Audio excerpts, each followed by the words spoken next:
एक घमंडी और तानाशाह सांसद को हरा करके गरीब गुरबों ने अपना माने स्वाभिमान का झंडा फहरा दिया है 35 वर्षों के बाद। अपने रोजगार के लिए क्या किया, एक पनबिजली और सौर ऊर्जा का प्रोजेक्ट आया 2,500 करोड़ का, तो उसको लेकर सुपौल चले गए। तो यही विकास का मतलब होता है कि सौर ऊर्जा और पनबिजली का प्रोजेक्ट सुपौल में और कचरा फैक्ट्री भोजपुर में, ये विकास का पैमाना है। नमस्कार, आप देख रहे हैं रिपब्लिकन न्यूज। ब्रजेश कुमार के साथ केंद्रीय मंत्री आरके सिंह के हरा करके इस बार जो है सदन में पहुंचेंगे सुदामा प्रसाद सिंह। हमारे साथ बात करने के लिए सुदामा प्रसाद सिंह है। देखिए, आरा से इस बार जो है 2024 लोकसभा के चुनाव जीते हैं। चुनौती रही थी आरके सिंह को हराने के लिए इस बार? चुनौती तो हर चुनाव में होती है चुनौती, और हम लोगों ने इस चुनौती को कबूल किया था। जब ये जिम्मेवारी मिली तो हम लोगों ने भरपूर मेहनत किया। इंडिया गठबंधन के तमाम दलों ने, राष्ट्रीय जनता दल, भाकपा माले, कांग्रेस, सीपीआई, सीपीएम, आप पार्टी, वीआईपी पार्टी, सबके नेताओं कार्यकर्ताओं ने, वोटरों ने अथक मेहनत किया, प्रयास किया, और उसी का नतीजा है कि हम लोग वहाँ से जीत हासिल किए हैं। एक घमंडी और तानाशाह सांसद को हरा करके गरीब गुरबों ने अपना माने स्वाभिमान का झंडा फहरा दिया है 35 वर्षों के बाद। ये चीज़ हम लोग देख रहे हैं। लेकिन आप घमंडी सांसद कर रहे हैं, लेकिन वो तो विकास पुरुष के नाम से जाने जाते थे। आरा के एक एक जनता को विकास के लिए सोचते थे कि आरा में कैसे विकास बढ़े। तो हम लोगों ने कहा कि भाई आप विकास पुरुष हैं तो अपने 10 वर्षों के कामकाज का रिपोर्ट माने आप कार्ड पेश कीजिए कि आपका क्या काम हुआ। विकास का मतलब क्या होता है भाई? आपने वायदा किया था, हमारे ज़िले की अर्थव्यवस्था खेती पर टिकी है। आपने वायदा किया था सोन नहरों के पक्कीकरण का 2014 और 2019 में, जो वायदा पूरा नहीं हुआ।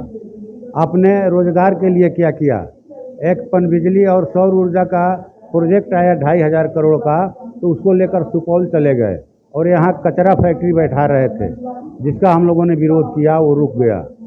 तो यही विकास का मतलब होता है कि सौर ऊर्जा और पनबिजली का प्रोजेक्ट सुपौल में और कचरा फैक्ट्री भोजपुर में, ये विकास का पैमाना है।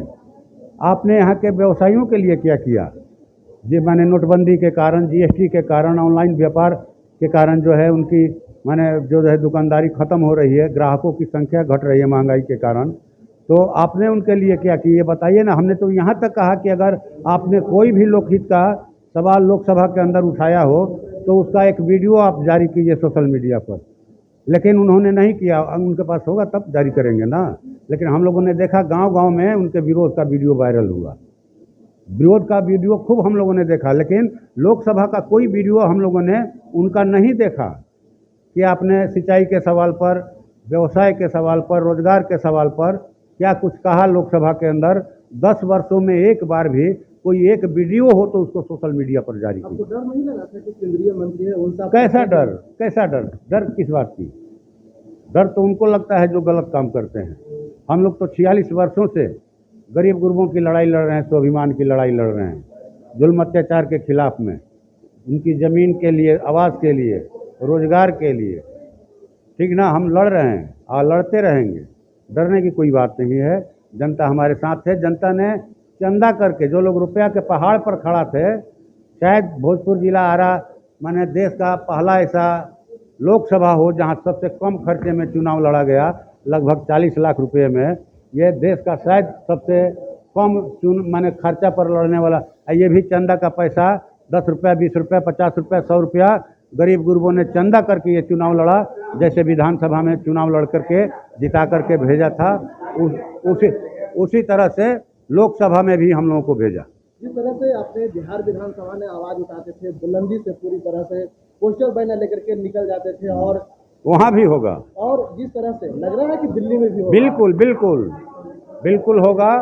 और पूरा इस बार तो विपक्ष मजबूत है, बुलंदी पर है। हम लोग सरकार को लोकहित में काम करने के लिए माने सांसदों का दबाव बनाएंगे कि आप भाई तीनों कृषि कानूनों को फाइनली ख़त्म कीजिए, रोजगार की व्यवस्था कीजिए, व्यवसायिक आयोग का गठन कीजिए व्यापार को पटरी पर लाने के लिए, और जो शहरी गरीब हैं, ग्रामीण गरीब हैं, उनके जीवन को गरिमामय सम्मानजनक बनाने के लिए उनको हर वह सहूलियत दीजिए, संसाधन दीजिए जिसके वो हकदार हैं। क्या नीतीश कुमार इंडिया गठबंधन में आएंगे, उनको आप लोग स्वागत करिएगा, या फिर नीतीश कुमार को कहते हैं कि आप लोग आइए इंडिया गठबंधन? बिल्कुल बिल्कुल कहेंगे, ये ऐतिहासिक पल है। आ जाएं, इंडिया गठबंधन में समर्थन करें, इसलिए कि देश के लोकतंत्र और संविधान को बचाने का सवाल है। अगर ये बचेगा तभी पार्टियां रहेंगी, उनकी सरकार बनेंगी, नहीं तो आने वाले दिनों में भारतीय जनता पार्टी संघ तमाम पार्टियों को खत्म करके ये गुलामी करवाएंगे। जा रहे हैं नरेंद्र मोदी शपथ लेने के लिए। जाएं, लें, शपथ ले रहे हैं, बहुमत है उनके पास तो लेंगे ही। हर जो है गरीब के मुद्दे पर जो है सवाल लेकर के जो है सदन में उठेंगे सुदामा प्रसाद सिंह। तो अभी तक के फिलहाल इतना ही, बोल रहे रिपब्लिकन को धन्यवाद। रिपब्लिकन न्यूज़ के साथ जुड़ने के लिए सब्सक्राइब बटन दबाकर चैनल को सब्सक्राइब करें। नोटिफिकेशन प्राप्त करने के लिए यहाँ बेल को दबाएं। वीडियो अच्छा लगे तो लाइक करें और दोस्तों के साथ शेयर करना ना भूलें।